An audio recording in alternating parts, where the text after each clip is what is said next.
আমি না তার পাচ্ছি না।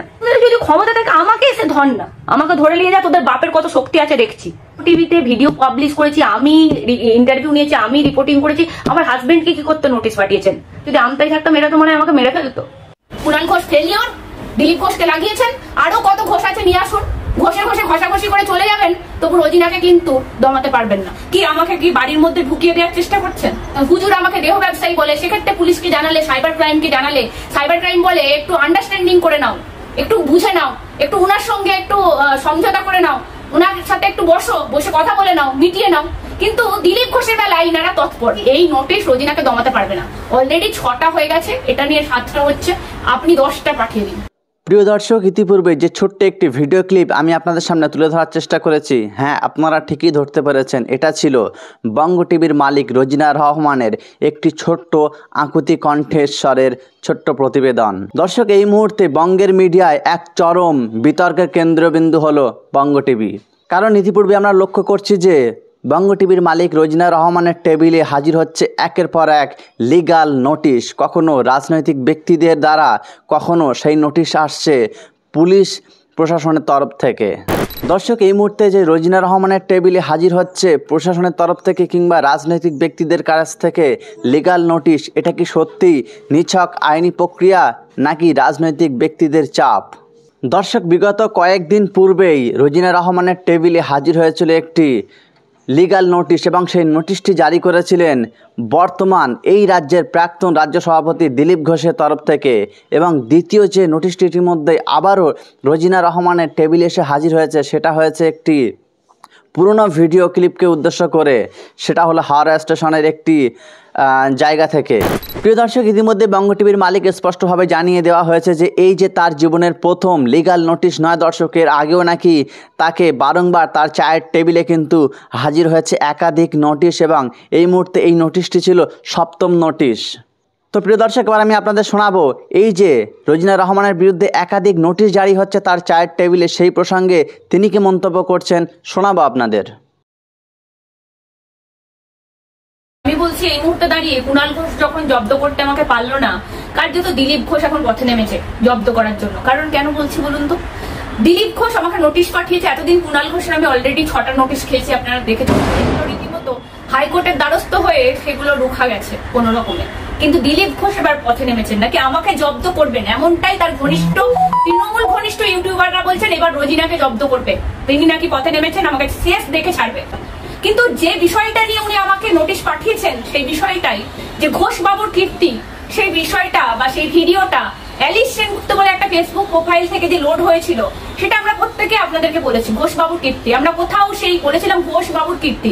আমি যদি বলি এখন আপনাদেরকে যে রোজিনা রহমান, মানে আমি যদি বলি রহমানের কীর্তি, তার মানে কি রোজিনার কীর্তি হয়ে যাবে? আমরা কোথাও দিলীপ ঘোষের কথা বলিনি। কিন্তু এই দিলীপ ঘোষই রাতের বেলা তৃণমূল ঘনিষ্ঠ এই ইউটিউবারকে ফোনও দিয়ে বলেছিল তার ওয়াইফ আসছে যে আমাকে কলঙ্কিত করার জন্য এই ভিডিও পাবলিশ করা হয়েছে। আমরা কোথাও বলিনি ওই দিলীপ ঘোষ ওই ব্যক্তি, আমরা কোথাও বলিনি।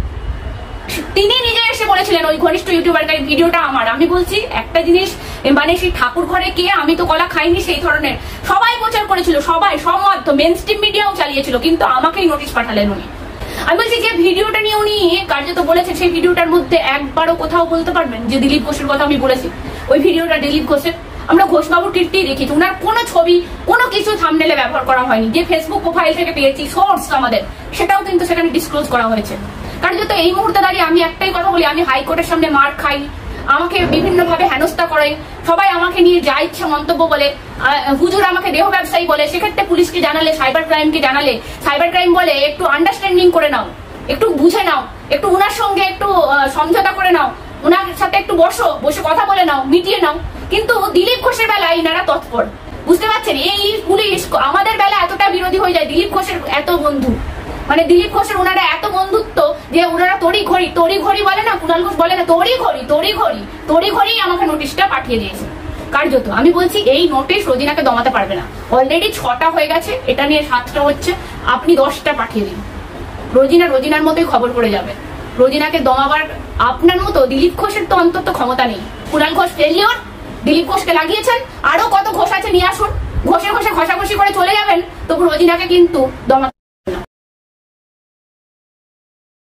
আজকে খুব দুর্ভাগ্যবশত আপনাদের কাছে এসেছি। বলছি আর কত নোংরা খেলা খেলবেন আপনারা?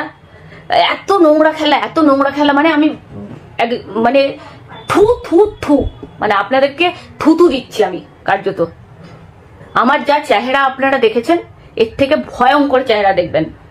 কি মহাশয় আপনার নিকট আমার নিবেদন এই যে আমি অম্বর রায় ওরফে ববি, 58 বছর বয়স, পিতা সুশান্ত রায়, গ্রাম রাউতারা, ঝিকিরা, থানা জয়পুর, হাওড়ার স্থানীয় বাসিন্দা। আজ 30/5/25 সন্ধ্যায় ইউটিউবে আমি একটা বঙ্গ টিভিতে ভিডিও দেখতে পাই, তার লিঙ্কটাও দিয়েছে, যেখানে কৌস্তব বাগচি নামক মাঝবয়সী এক ব্যক্তি আমাদের সম্মানীয়া মমতা বন্দ্যোপাধ্যায়কে ব্যক্তিগত জীবনকে উদ্দেশ্য করে অশ্লীল মন্তব্য করছেন। মমতা বন্দ্যোপাধ্যায় সম্পর্কে মেনে নেওয়া যায় না এরকম মন্তব্য, যার ফলে আমাদের এলাকায় অশান্তি বিশৃঙ্খলা দেখা যাচ্ছে। মমতা বন্দ্যোপাধ্যায়ের মন্তব্য নিয়ে ওনাদের এলাকায় অশান্তি বিশৃঙ্খলা দেখা যাচ্ছে। কার্যত যাতে শান্তি শৃঙ্খলা বজায় থাকে সেই ব্যবস্থা করলে বাধিত থাকবো।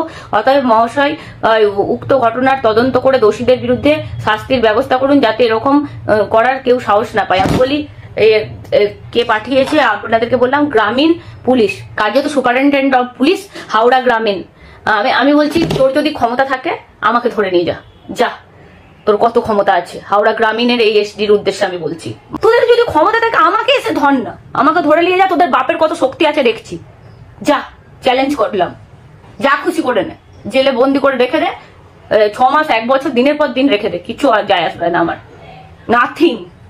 যখন পরিবারে হাত পড়েছে তখন জানবি তোদের শেষ অবস্থা আমি বুঝিয়ে ছাড়বো, কত দূর বেড়েছিস, মানে কত নিচে নামবেন। এলাকায় বিশৃঙ্খলা দেখা যাচ্ছে, মমতা ব্যানার্জিকে নিয়ে অশালীন মন্তব্যে এলাকায় বিশৃঙ্খলা, সারা জীবন সবাই মন্তব্য করছে, গোটা পশ্চিমবঙ্গে কোথাও বিশৃঙ্খলা দেখা যায়নি, তোমার আমতায় বিশৃঙ্খলা দেখা যাচ্ছে। চাপকে লাল করে দিতে হয় এইগুলোকে, এই মেটেরিয়ালকে। যে এই যে নোটিশটা যে করেছেন এই অভিযোগপত্রটা যে করেছেন, তাকে টেনে নিয়ে আসবো, শিখাবো কি নোটিশ লেখা হয়, কি অভিযোগপত্র লেখা হয়, আর পুলিশকে শিখাবো কার নামে নোটিশ দিতে হয়, নোটিশ লেখাটা শিখাবো পুলিশকে।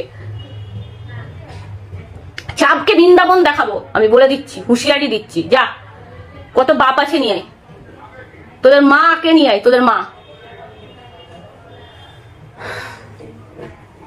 দর্শক মানে আপনারা বলবেন মানে আর আমাকে কি কি সহ্য করতে হবে, আর আমাকে কত কিছুর জন্য রেডি থাকতে হবে, আপনারা বলবেন অবশ্যই।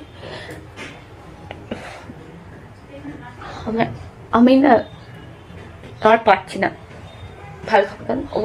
দর্শক আমাদের একদিকে যেমন খেয়াল রাখতে হবে যে সাংবাদিকতার স্বাধীনতা রক্ষা করতে হবে, কারণ এটা হলো গণতন্ত্রের চতুর্থ স্তম্ভ। অপরদিকে আপনাকে এটাও খেয়াল রাখতে হবে যে হাতে মাইক পেলে যে কোনো মানুষের বিরুদ্ধে বকবকিয়ে তার বিরুদ্ধে মিথ্যা প্রচার করবেন, সেদিকেও সতর্ক থাকতে হবে। তো প্রিয় দর্শক, ইতিমধ্যে আপনাদের সামনে তুলে ধরার চেষ্টা করলাম যে রোজিনা রহমানের চায়ের টেবিলে যে একাধিক রাজনৈতিক এবং প্রশাসনের দিক থেকে নোটিশ জারি হয়েছে, তার বিরুদ্ধে তিনি কি পদক্ষেপ বা তার কি মন্তব্য, তা আমি আপনাদের সামনে তুলে ধরার চেষ্টা করলাম।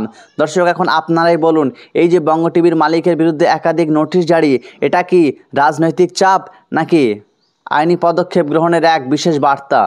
দর্শক নিচে কমেন্টে লিখুন আপনার মতামত। সাবস্ক্রাইব করুন জনবার্তা টিভিকে। দর্শক আজকের গুরুত্বপূর্ণ ভিডিও থেকে বিদায়।